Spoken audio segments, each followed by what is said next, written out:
Chapter 71. Reason and Natural Law.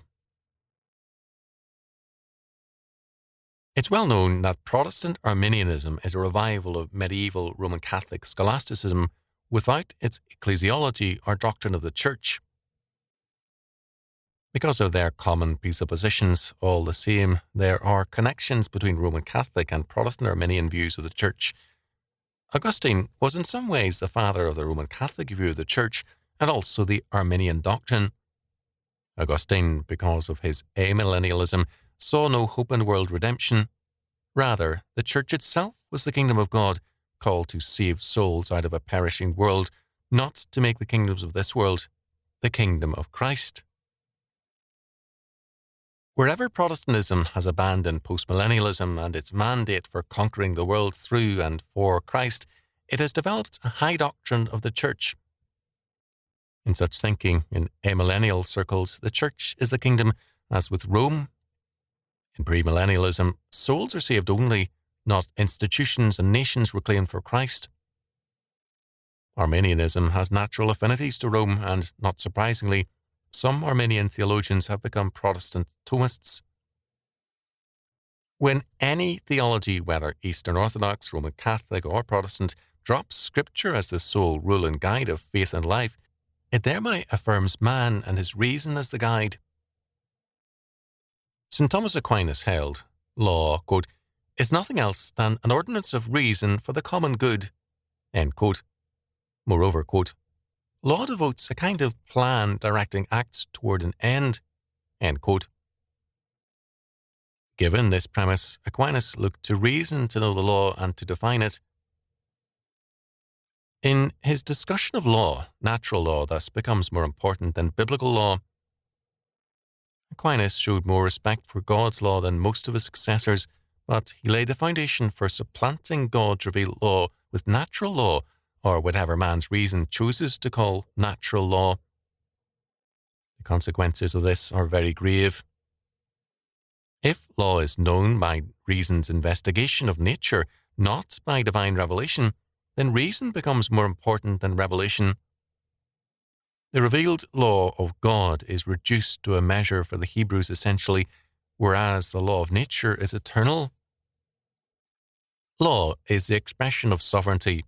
Quote, the sovereign is above the law, end quote. Thomas held that, quote, the eternal law is the divine reason, end quote. This eternal law is apprehended by man's reason rather than by revelation. Natural law leads to the priority of reason, which in time means that God's revealed law is ad hoc law, that is, for a particular time and place and without wider application.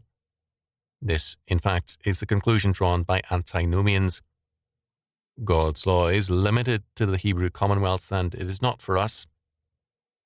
Some then follow by applying this ad hoc premise to salvation, namely, they hold that Old Testament salvation was by works or by animal sacrifices, whereas New Testament salvation is by Christ's blood. This kind of dispensationalism led early to Joachim of Flora's three-age idea with a different scheme of salvation for each age. Consistent postmillennialism holds to the same plan of salvation always, and to the unchanging validity of God's law. Those disagreeing with this should logically join with Rome. Reason, as the lawgiver, has many dangers, apart from being unbiblical and false. To look to reason and the natural law to know God's law for us is hardly sensible. To questions such as, what does the natural law tell us about adultery? What does the natural law tell us about parental powers? All one gets is the voice of a proud and arrogant naturalist.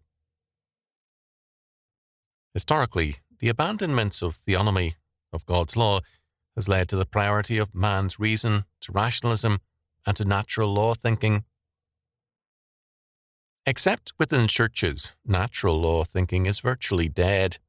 The Enlightenment revolted against the priority of God and his law in favor of nature and natural law, but with Darwin, nature became blind, purposeless, and this created a moral crisis. Law was quickly relocated in the state and its quote-unquote sovereign will with grim results. The churches in both the medieval era and in the 17th century Protestantism turned to reason and natural law in revolt against God and his law. They have become the first victims of that intellectual revolution. They continue in their moral blindness to affirm their exploded tenets, and they insist that, unless man's reason be affirmed, there is no reason in the universe. This is arrogance indeed. Rationalism then ends in irrationalism, and its laws become despised and broken